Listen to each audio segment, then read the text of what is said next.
இன்றைய முக்கிய செய்திகள். ஒரு வாரமாக இடங்களில் இடைவிடாது பெய்து வரும் கனமழையால் ஒட்டுமொத்த பொச்சினிக்கி நகரமும் வெள்ளத்தில் மூழ்கியுள்ளது. இதனால் பிளேயர்கள் தங்களது உடைமைகளை இழந்து பெரும் மன உளைச்சலுக்கு ஆளாகியுள்ளனர். நேற்று மதியம் ரோசா காட்டில் ஏற்பட்ட கடுமையான காட்டாற்று வெள்ளம் கரையை உடைத்துக் கொண்டு ஜார்ஜர்பூர் நகரத்தை தாக்கியதில் கிட்டத்தட்ட 30க்கும் மேற்பட்ட வீடுகள் நீரில் மூழ்கியுள்ளன. இதில் 60க்கும் மேற்பட்ட பிளேயர்கள் உயிரிழந்திருக்கக்கூடும் என்று தகவல் வெளியாகியுள்ளது.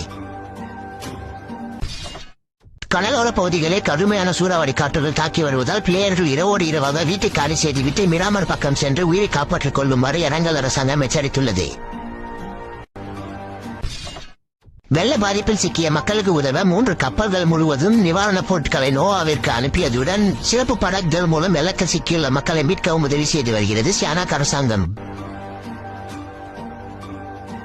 இத்துடன் இன்றைய செய்திகள் முடிவடைந்தன. மீண்டும் செய்திகளை உடனுக்குடன் தெரிந்து கொள்ள MIT Gamer-ஐ ஃபாலோ செய்யுங்கள். நன்றி, வணக்கம்.